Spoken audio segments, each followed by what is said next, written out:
ఓం గం గణపతియే నమః. సంపూర్ణ కార్తీక పురాణం చతుర్దశాధ్యాయము 14వ రోజు పారాయణం. ఆబోతును అచ్చవేసి వదులుట. మరలా వశిష్ఠుల వారు జనకుని దగ్గర కూర్చుండబెట్టుకుని కార్తీక మాస మహత్యముల గురించి సర్వ విషయములు చెప్పమని అడుగగా ఇట్లు చెప్పాను. ఓ రాజా, కార్తీక పౌర్ణమి రోజున పితృప్రీతిగా వృషతోర్జనము చేయుట, శివలింగ సాలగ్రామములను దానము చేయుట, ఉసిరికాయలు దక్షిణతో దానము చేయుట మొదలగు పుణ్యకార్యముల వలన వెనుకటి జన్మయందు చేసిన సమస్త పాపములు నశించును. కోడి యాగములు చేసిన పరమ దక్కును. ప్రతి మనుజుని పితృదేవతలు తమ వంశమంది ఎవరు ఆబోతును ఖర్చు వేసి వదులునో అని ఎదురు చూస్తారు. ఎవడు ధనవంతుడయ్యుండి పుణ్యకార్యములు చేయక దాన ధర్మములు చేయక చివరకు ఆబోతునకు అచ్చు వేసి పెండ్లి అయినను చేయడో అట్టివాడు రౌరవాది నరకములు అనుభవించడే కాక బంధువులను కూడా నరకమునకు గురి చేయరు.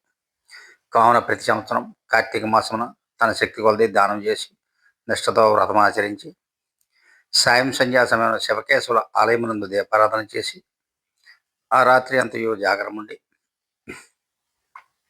మరునాడు తమ శక్తి కొలది బ్రాహ్మణులకు సన్యాసులకు భోజనం పెట్టి ఇహపరములందు సర్వసుఖములు అనుభవిస్తారు. కార్తీక మాసంలో విసర్జించవలసినవి: ఈ మాసమునందు పరాన్న భక్షణ చేయరాదు, ఇతరుల ఎంగిలి ముట్టకూడదు, తినకూడదు, శ్రాద్ధ భోజనం చేయకూడదు, నీరుల్లిపై తినకూడదు, తిలాదానము పట్టరాదు, శివార్చన సంధ్యావందనము చేయని వారు వండిన వంటలు తినరాదు. పౌర్ణమి, అమావాస్య, సోమవారం నాడు సూర్య చంద్ర గ్రహణపు రోజుల యందు భోజనం చేయరాదు. కార్తీక మాసం నెల రోజులు కూడా రాత్రులు భుజింపరాదు. విధవ వండినది తినరాదు. ఏకాదశి, ద్వాదశి వ్రతములు చేయువారు ఆ 2 రాత్రులు తప్పనిసరిగా జాగరణ ఉండవాలి. ఒక్క పూట మాత్రమే భోజనము చేయవాలి. కార్తీక మాసంలో తైలము రాసుకుని స్నానము చేయకూడదు. పురాణములను విమర్శించకూడదు. కార్తీక మాసమున వేడి నీటితో స్నానం చేయకూడదు. చేసిన కలుతో సమానమని బ్రహ్మదేవుడు చెప్పాను. ఒకవేళ అనారోగ్యం ఉండి ఎలాగైనా విడవకుండా కార్తీక మాస వ్రతం చేయవలన కుతూహలం కలవాడు మాత్రమే వేడి నీటి యందు స్నానము చేయవచ్చును. అటులు చేయువారు గంగా, గోదావరి, సరస్వతి, యమున నదుల పేర్లను మనస్సులో స్మరించుకుని స్నానం చేయవలను. ఏ నది తనకు దగ్గరలో ఉంటే ఆ నదిలో ప్రాతకాలమున స్నానం చేయవలేదు.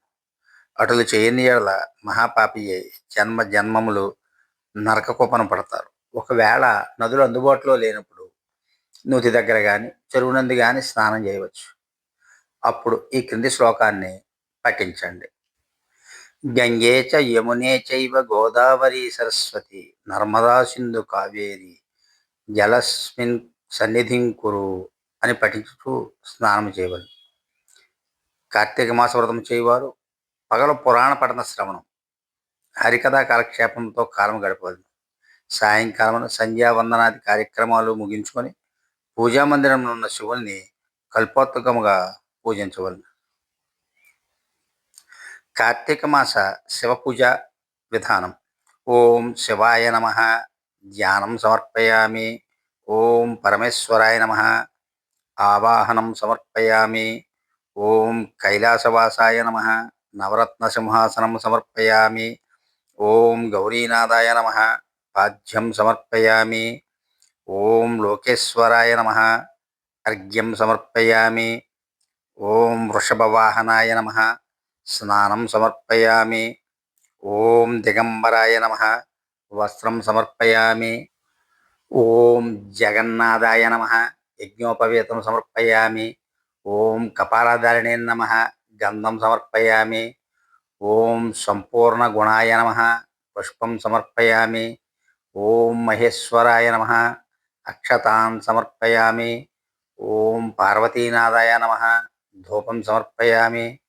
ఓం తేజోరూపాయ నమః దీపం సమర్పయామి. ఓం లోకరక్షాయ నమః నైవేద్యం సమర్పయామి. ఓం త్రిలోచనాయ నమ. కర్పూర నీరాజనం సమర్పయామి. ఓం శంకరాయ నమ. సువర్ణ మంత్రపుష్పం సమర్పయామి. ఓం భవాయ నమ. ప్రదక్షిణ నమస్కారం సమర్పయామి. ఈ ప్రకారం కార్తీక మాసమంతయు పూజించవలెను. శివ సన్నిధిని దీపారాధన చేయవలెను. ఈ విధంగా శివ పూజ చేసిన ఎడల ధన్యుడగును. పూజానంతరం తన శక్తిని బట్టి బ్రాహ్మణులకు సమాధానం చేసి దక్షిణ తాంబూలాది సత్కారములతో సంతృప్తిపరచవలెను. ఇట్లు చేసిన వారు 100 అశ్వయాగములు చేసిన ఫలము, 1000 యాగములు చేసిన ఫలము కలుగును. ఈ కార్తీక మాసము 4 రోజులు బ్రాహ్మణ సమారాధన, శివకేశవుల సన్నిధిని నిత్య దీపారాధన, తులసికోటను కర్పూర హారతులతో దీపారాధన చేసిన ఎడల వారికి, వారి వంశీయులకు, పితృదేవతలకు మోక్షము కలుగును. శక్తి కలిగి ఉండి కూడా ఈ వ్రతమును ఆచరించిన వారును 100 జన్మలు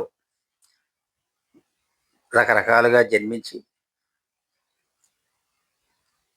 జన్మలెత్తి అనుభవిస్తారు.